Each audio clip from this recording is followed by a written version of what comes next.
करावी यासाठी तुम्ही आज याचिका न्यायालयात दाखल केली होती. काय सुनावणी झाली आणि काय निर्णय न्यायालयाने दिला? कोर्टाने परत 6 तारीख दिलेली आहे. आज आता आमच्या जे 1 आठवड्याची तारीख दिलेली आहे 6 मार्च आणि आता आमचा अर्ध केस पूर्ण झालेला आहे.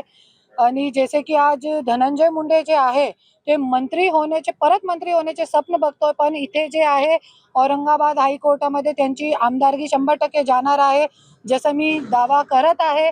आणि आमच्या जे पिटिशन आहे पुढचे जे येणारी तारीख आहे त्या तारीख पासून आमच्या जे आहे ते आमचे जे खरी सुनावणी सुरू होणार आहे आणि आमचे पुरावे सकट आम्हाला सादर करण्यासाठी जज साहेबांनी सांगितलेलं आहे. आम्ही याचिका टाकली होती त्याच्यामध्ये जे ते मतलब रद्द झालेली आहे, तिथे निकाल आमचे अर्ज फेटाळण्यात आलेला आहे. त्याची पण आम्ही अंबेजोगाई कोर्टामध्ये परत आम्ही ते अपील दाखल केलेली आहे. त्याच्यामध्ये पण धनंजय मुंडेला नोटीस बजावण्यात आलेली आहे. तसंच आम्ही दोघी ठिकाणी जे कानूनमध्ये बसतोय पूर्ण आमचा प्रयत्न जे सुरू आहे आमदारकी रद्द करण्याचे आणि 100% आम्हाला यश भेटणार आहे. मला सांगा, आतापर्यंत आपण जर इतिहास पाहिला तरी अशी काही घटना घडलेली कुठं आपल्याला पाहायला मिळत नाही. तर तुम्हाला विश्वास आहे का नक्कीच त्यांची आमदारकी रद्द होईल? असे 100% रद्द होणार आहे, क्योंकि आमचा फक्त एकच मुद्दा नाही आहे. आता तुम्ही बघू शकता की परलीमध्ये ज्या तहसीलदारनी मुंडे ज्यांचं नाव होता 2 दिवस अगोदर त्यांना अटक झालेली आहे. त्यांनी 20,000 रुपये लाच घेताना रंगेहात पकडण्यात आलेला आहे. जरी एक 20,000 रुपयासाठी जरी एक तहसीलदार जेलमध्ये जाऊ शकतो, तो ज्या वेळे माझा पर्चा अवैध करण्यात माझा पर्चा अवैध करण्यात आला होता त्यावेळे धनंजय मुंडेंनी त्यांना किती पैसे दिले होते हे पण कोर्टामध्ये लोकांच्या समोर येईल. क्योंकि ज्या वेळे छाननीच्या दिवशी मी निवेदन दिला होता, तहसीलदार जे मुंडे तहसीलदार आहे त्यांना मी निवेदन दिला होता की धनंजय मुंडेचा पर्चा अवैध आहे आणि जे कोर्टामध्ये आम्ही पिटिशन टाकलेला हे सगळी मागणी त्याच्यामध्ये आम्ही दिली होती. तरी पण त्यांनी कॅमेऱ्यावरती सांगितलेलं पण आहे त्यांनी की धनंजय मुंडेचा पर्चा अवैध करण्यात आलेला आहे. तरी पण मी जसंच बाहेर गेली तसंच वैध झाला पर्चा आणि जे माझा पर्चा आहे ते अवैध झाला. रिटर्निंग ऑफिसरला हे अधिकार नसते की ये साईन जे आहे ते सूचकची आहे की नाही आहे. तरी पण माझा पर्चा फक्त या गोष्टीवरती की सूचकची साईन नाही आहे, ते अधिकार जे आहे साईन आहे की नाही आहे, खोटी आहे खरी आहे हे तपासण्याचा अधिकार आणि हे खरी खोटी करण्याचा अधिकार जे आहे ते रिटर्निंग ऑफिसरच्या नसते.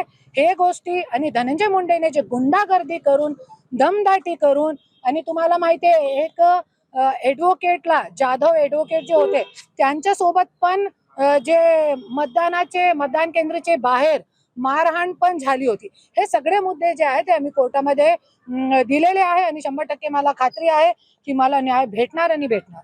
आज 2:30 वाजता सुनावणी होती. आज वकील आमच्या दोन्ही वकिलाला जो इलेक्शन पिटिशन आहे दोघांचे 2 मॅटर त्याच्यामध्ये मुद्दे जे आहेत मुद्दे तुम्ही दाखल करा असे कोर्टाने आदेश केले आणि 1 आठवड्यानंतर सुनावणी ठेवली आहे. यामध्ये महत्त्वाचा मुद्दा आहे की धनंजय मुंडे यांनी जे आपल्या उमेदवारी अर्जाच्या सोबत जो अफिडेविट होता त्यामध्ये पूर्ण प्रॉपर्टीचा उल्लेख केलेला नाही. तसेच आपले पहिली पत्नी म्हणजे करुणा मुंडे यांचा कुठं उल्लेख केला नाही आणि काही ज्यांच्या नावाची जी प्रॉपर्टी एकच कुटुंब व्याख्यामध्ये जे येतात की यांच्या नावाची प्रॉपर्टीचा उल्लेख करायला पाहिजे होता, हा उल्लेख केलेला नाही. आणखी दुसरा मुद्दा असा आहे की त्यांनी आपल्या शपथपत्रावर काही जर मुद्द्याचा उल्लेख केला नाही तर निवडणूक याचिका मंजूर होऊ शकते का असे आम्ही आणि मतदान केंद्रावर जे बूथ कॅप्चरिंग झाली आहे, काही वकील लोकांना मारहाण केली, मतदान केंद्रावर जाऊ दिले नाही आणि असे आणखी पुरावे दाखल केले की लोकांचे पण मतदान की काही रिटर्निंग ऑफ जे बूथवर जे एजंट होते आणि सरकारी अधिकारी होते तेच होते बटणं दाबत होते आणि बाहेर लोकांच्या रागा लागलेल्या होत्या. तिथे मारहाण इव्हन तो राजेश कराड म्हणून जे उमेदवार दुसरे राजेश देशमुख उमेदवार होते त्यांना मतदान केंद्रामध्ये जाऊ दिले नाही. त्यांनी हायकोर्टाचे डायरेक्शन होते की CCTV कॅमेरे लावा तिथं सगळे फुटेज घ्या, पण सीसीटीव्ही कॅमेरे लावले पण त्याचे बटणं काढलेले होते. म्हणजे एवढ्या गुंडगर्दी आणि दडपशाहीच्या स्वरूपात त्यांनी निवडणूक हे सगळे मुद्दे याचिकेत आज आज तर काय आता खरी सुनावणी आता पुढच्या आठवड्याला मुद्दे उपस्थित जे आम्ही केलेत त्या अनुषंगाने पुरावा सुरू होईल. पहिला आमचा पुरावा होईल, मग नंतर त्यांचा पुरावा होईल. पण हे सगळे आम्ही याचिकेमध्ये मुद्दे आज नाही, याचिका मागच ऍडमिट झाली. आता प्रत्येक गव्हर्नमेंटचे सेंट्रल गव्हर्नमेंटचे निवडणूक अधिकाऱ्याचा हे होतं. आणि यापूर्वी विशेष बाब म्हणजे सेंट्रल गव्हर्नमेंटचे जे निवडणूक आयोग आहेत त्या निवडणूक आयोगाचे वकील आहेत ना, त्यांनी अर्ज दिला होता की रिटर्निंग ऑफिसरला नाव डिलीट करा. आणि तो आमच्या मॅटरमध्ये कारण चुकीच्या पद्धतीने returning officer nomination form reject केला. तो महत्वाची पार्टी होती. तो जो निकाल दिलाय त्या निकालाच्या विरोधात आम्ही सर्वोच्च न्यायालयात याचिका दाखल करणार आहेत, आवाहन करणार आहेत.